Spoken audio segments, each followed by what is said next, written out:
Farm पर मौजूद तमाम जानवर अपने काम काज में मसरूफ थे, जबकि रानी मिलने के लिए करीब ही वाक़े अपनी दोस्त सारा के घर गई थी। थोड़ी देर के बाद जब रानी वापस लौटी तो उसके साथ एक बतख और उसके 3 बेबीज भी थे। उसने करीब आकर सब जानवरों को बुलाया और बोली, दोस्तों ये डॉली है और उसके साथ उसके बेबीज। ये मेरी दोस्त सारा की डक है। सारा और उसके घर वाले चंद रोज के लिए अपने चचा के घर गए हैं और सारा का घर क्योंकि खाली है इसलिए डॉली चंद रोज हमारे साथ रहेगी। इसका बहुत ख्याल रखना और कोशिश करना कि इसको अपने घर की कमी महसूस ना हो। मोमो बोली, फिक्र ना करें बॉस, हम इसका बहुत ख्याल रखेंगे। सब एनिमल्स ने डॉली और उसके बेबीज को वेलकम कहा।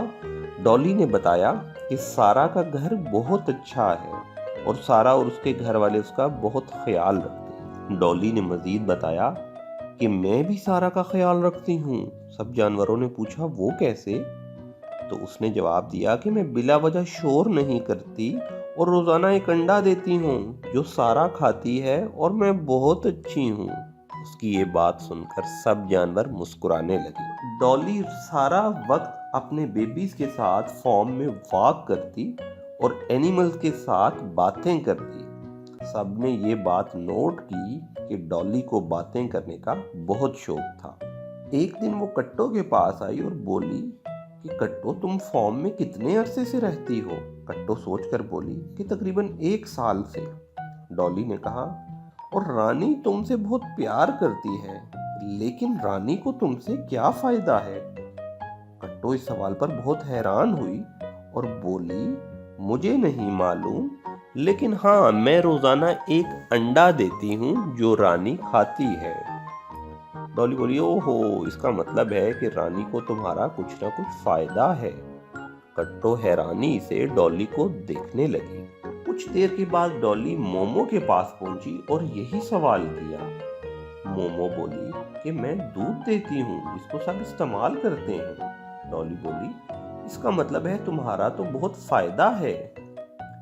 अब डॉली ओरेंजो के पास पहुंची और बोली कि रानी तुमसे इतना प्यार करती है ओरेंजो मियाँ, लेकिन रानी को तुम्हारा क्या फायदा है? ओरेंजो ये सवाल सुनकर मुस्कुराया और बोला, डॉली, रानी हमारी मालकन है और हमारी दोस्त भी। दोस्ती किसी मकसद के लिए नहीं की जाती, लेकिन फिर भी मेरी ऊन कुछ अरसे के बाद उतरती है जिससे रानी के लिए गर्म स्वेटर बनता है। इस तरह मेरी ऊन रानी को सर्दी से बचाती है। डॉली आगे चल दी। अब डॉली डब्बू के पास पहुंची और बोली कि तुम रोजाना गोश्त खाते हो और दूध पीते हो, तो तुम्हारा कुछ फायदा भी है या बस यूं ही रहते हो? डब्बू बोला, मैं रानी से खेलता हूँ और फार्म की हिफाजत करता हूँ।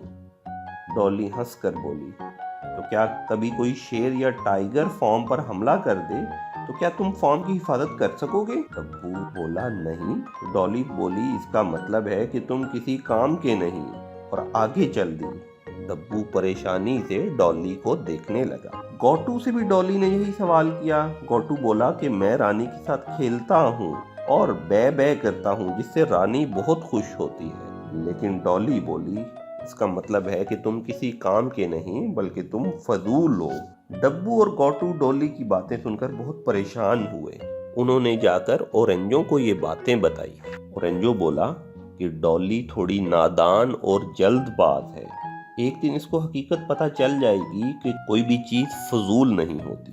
चंद दिनों के बाद एक दिन डॉली ओरेंजो के पास आई और बोली, ओरेंजो, सारा के घर तो बहुत बड़ा सा तालाब था जहाँ मैं और मेरे बच्चे दिन भर पानी में खेलते थे, लेकिन यहाँ कुछ ऐसा नहीं है। वॉक कर कर के मैं तो बोर हो गई हूँ। क्या करीब कोई तालाब है या नहीं है? ओरेंजो बोला कि फार्म के करीब ही एक खूबसूरत सा तालाब है, तुम वहां जा सकती हो, लेकिन वहां छोटी मोटी बिल्लियां भी हैं, तो वो तुम्हारे बेबीज को खा सकती हैं। तुम ऐसा करो कि जानने से पहले रानी से इजाजत ले लो ताकि वो डब्बू या गोटू को तुम्हारे साथ भेज सके। डॉली बोली, मुझे इजाजत की क्या जरूरत? ये कहकर वो वहां से चल दी। ओरेंजो हैरत से उसका मुंह देखने लगा। डॉली थोड़ी देर बाद फार्म से निकली और ढूंढते ढूंढते तालाब पर पहुंच गई। ये एक खूबसूरत तालाब था।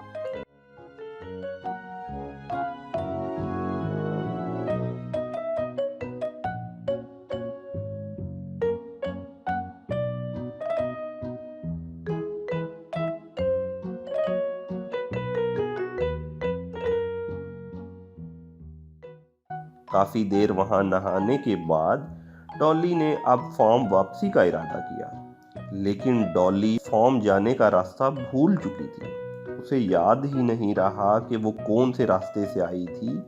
वो जब वापसी के इरादे से निकली तो वो भटक कर कहीं और पहुंच गई। ये हाल देखकर वो सख्त परेशान हो गई और रोने लगी।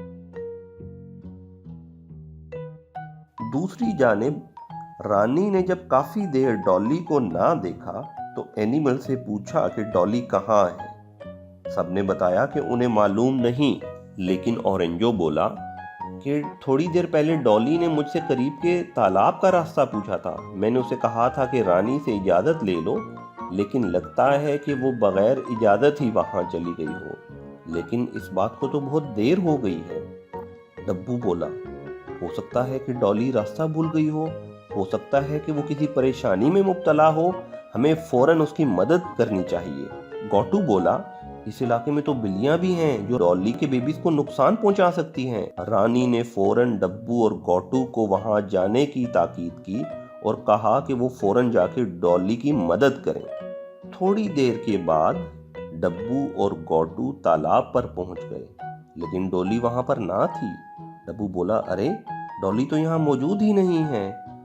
गोटू बोला, इसका सिर्फ यही मतलब है कि डॉली वापसी के लिए निकल गई और रास्ता भूल गई। गोटू, फिर हमें क्या करना चाहिए? डब्बू बोला।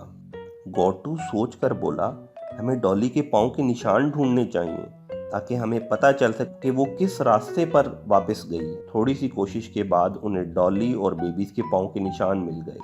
गोटू फौरन बोला, डब्बू तुम इनको स्मेल करो और देखो कि डॉली किस तरफ गई है। दूसरी जानिब डॉली सख्त परेशानी की हालत में एक जगह पर बैठी थी कि करीब ही एक बिल्ली ने डॉली और उसके बेबीज को देख लिया। वो चुपके से डॉली के करीब आई और उसके एक बेबी को उठाकर भागी। डॉली चीखी, हेल्प हेल्प, बचाओ बचाओ। डब्बू और गोटू इस दौरान करीब ही पहुंच चुके थे।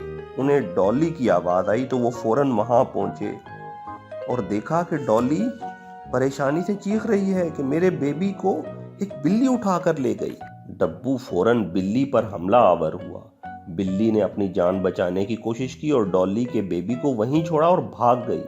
इस तरह डॉली और उसके बेबीज की जान बच गई। डब्बू और गोटू ने डॉली को बताया कि जब तुम काफ़ी देर तक वापस ना आई तो किस तरह से रानी ने हमें तुम्हारी मदद के लिए भेजा और किस तरह हमने तुम्हारे पाँव के निशान की मदद से तुम्हें यहाँ तक ढूंढ लिया।